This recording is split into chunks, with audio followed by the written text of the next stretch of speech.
Assalamualaikum warahmatullahi wabarakatuh. Pada malam hari ini, kita akan menyusuri salah satu kisah paling menakjubkan dalam sejarah Islam.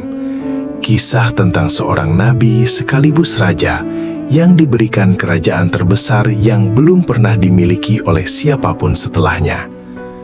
Seorang pemimpin yang mampu memahami bahasa burung, mendengar percakapan semut, memerintah manusia dan bangsa jin, serta mengendalikan angin atas izin Allah Subhanahu wa Ta'ala. Assalamualaikum warahmatullahi wabarakatuh. Selamat datang di Jejak Kisah. Bersama kita akan menelusuri kisah-kisah penuh hikmah dari sejarah Islam, para nabi, tokoh-tokoh teladan, dan berbagai peristiwa yang menguatkan iman. Sebelum kita mulai, jangan lupa like, subscribe, aktifkan lonceng notifikasi, dan bagikan video ini agar semakin banyak yang mendapatkan manfaat. Selamat menyaksikan. Dialah Nabi Sulaiman alaihi salam. Namun, di balik kemegahan kerajaannya, terdapat sebuah misteri yang hingga hari ini masih diperdebatkan oleh banyak orang, yaitu tentang cincin Nabi Sulaiman. Benarkah cincin tersebut memiliki kekuatan untuk mengendalikan bangsa jin dan setan? Benarkah seluruh kekuasaan Nabi Sulaiman berasal dari sebuah cincin ajaib? Ataukah semua itu hanyalah fitnah yang disebarkan setelah beliau wafat? Malam ini, kita akan menelusuri perjalanan hidup Nabi Sulaiman alaihi salam, mulai dari masa kecilnya ketika beliau mewarisi kerajaan ayahnya, hingga hari-hari terakhir kehidupannya berdasarkan Al-Quran dan hadis. Nabi Sulaiman alaihi salam adalah putra dari Nabi Daud alaihi salam, seorang nabi dan raja besar Bani Israel. Sejak kecil, beliau tumbuh di lingkungan yang dipenuhi ilmu pengetahuan, ibadah, dan kebijaksanaan. Nabi Daud tidak pernah mendidik putranya dengan kemewahan istana semata. Sebaliknya, beliau mengajarkan bahwa kekuasaan adalah amanah yang kelak akan dipertanggungjawabkan di hadapan Allah. Sejak usia muda, kecerdasan Nabi Sulaiman sudah terlihat. Allah menceritakan dalam Al-Quran tentang perselisihan dua orang yang datang kepada Nabi Daud karena ladang mereka dirusak oleh kambing milik orang lain. Nabi Daud memberikan keputusan, tetapi Nabi Sulaiman memiliki pandangan yang lebih bijaksana.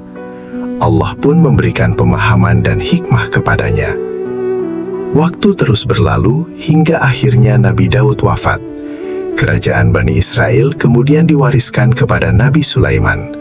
Akan tetapi, beliau tidak meminta emas, istana, ataupun kekayaan dunia kepada Allah. Dengan penuh kerendahan hati, beliau berdoa, "Ya Tuhanku, ampunilah aku, dan anugerahkanlah kepadaku kerajaan yang tidak akan dimiliki oleh siapapun setelahku. Sesungguhnya Engkau Maha Pemberi." Allah Subhanahu wa Ta'ala mengabulkan doa tersebut. Angin ditundukkan untuk Nabi Sulaiman. Dalam waktu yang sangat singkat, beliau dapat melakukan perjalanan jauh yang biasanya memakan waktu berbulan-bulan. Allah juga menundukkan bangsa jin untuk melayani beliau. Sebagian membangun istana yang megah, benteng yang kokoh, tempat-tempat ibadah, dan berbagai bangunan besar. Sebagian lainnya menyelam ke dasar lautan untuk mengambil mutiara dan harta karun. Kerajaan Nabi Sulaiman semakin besar. Pasukannya terdiri atas manusia, bangsa jin, dan burung-burung yang tersusun rapi.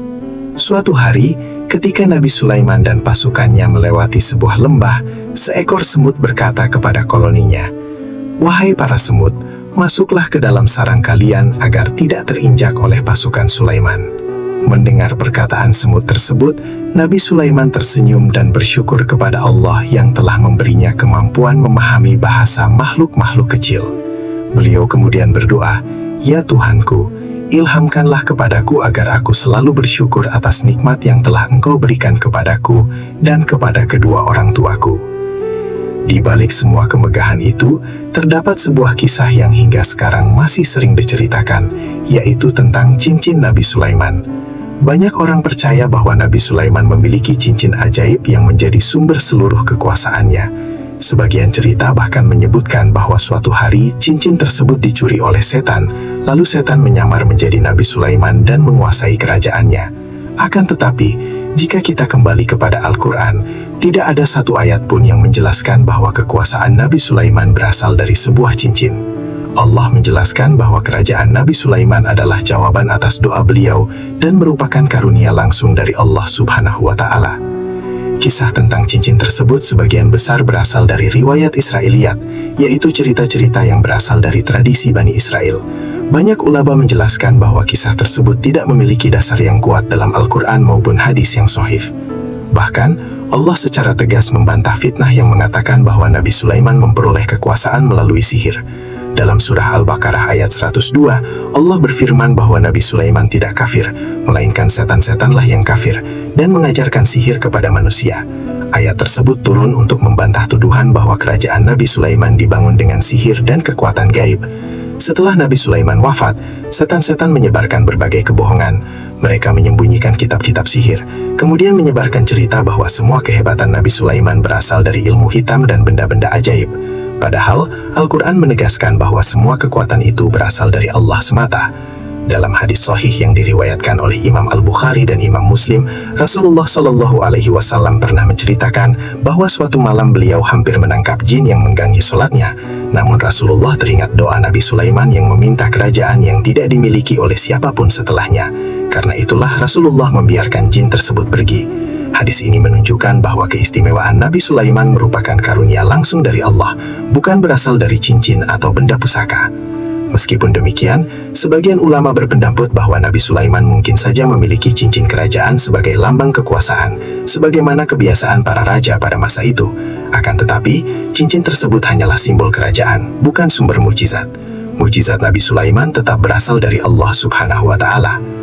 Suatu hari, ketika Nabi Sulaiman memeriksa pasukan burungnya, beliau menyadari bahwa burung hudhud tidak berada di tempatnya.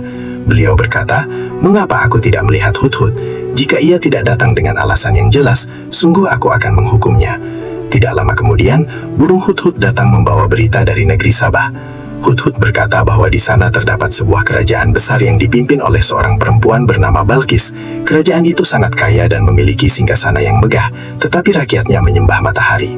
Mendengar kabar tersebut, Nabi Sulaiman segera menulis surat. "Dengan nama Allah yang Maha Pengasih lagi Maha Penyayang, janganlah kalian berlaku sombong kepadaku, dan datanglah sebagai orang-orang yang berserah diri kepada Allah." Ketika Ratu Balqis menerima surat itu, ia segera mengumpulkan para penasihat kerajaan. Sebagian menyarankan peperangan, sementara yang lain mengusulkan perdamaian. Akhirnya, Ratu Balqis memutuskan untuk mengirim hadiah yang sangat besar kepada Nabi Sulaiman. Namun, Nabi Sulaiman menolak hadiah tersebut. Beliau berkata bahwa apa yang diberikan Allah jauh lebih baik daripada seluruh harta dunia.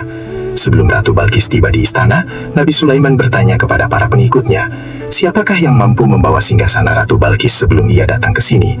Salah satu jin yang kuat berdiri dan berkata bahwa ia sanggup membawanya sebelum majelis selesai. Namun seorang hamba yang memiliki ilmu dari Allah berkata bahwa ia mampu membawanya sebelum mata berkedip. Dalam sekejap, singgasana itu telah berada di hadapan Nabi Sulaiman. Beliau tidak menyombongkan diri sedikit pun. Beliau berkata, "Ini adalah karunia dari Tuhanku untuk mengujiku. Apakah aku bersyukur atau justru mengingkari nikmatnya?" Ketika Ratu Balqis tiba, ia sangat terkejut melihat singgasananya telah berada di sana.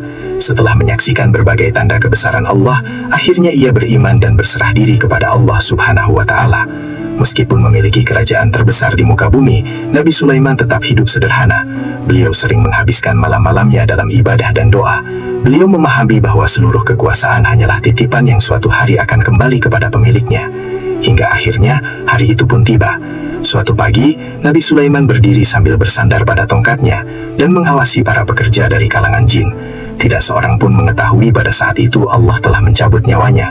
Bangsa jin terus bekerja selama berhari-hari karena mereka mengira Nabi Sulaiman masih hidup. Hingga akhirnya, seekor rayap memakan tongkat yang menjadi sandaran beliau. Ketika tongkat itu patah, tubuh Nabi Sulaiman jatuh ke tanah. Saat itulah semua orang menyadari bahwa Nabi dan Raja Agung itu telah wafat.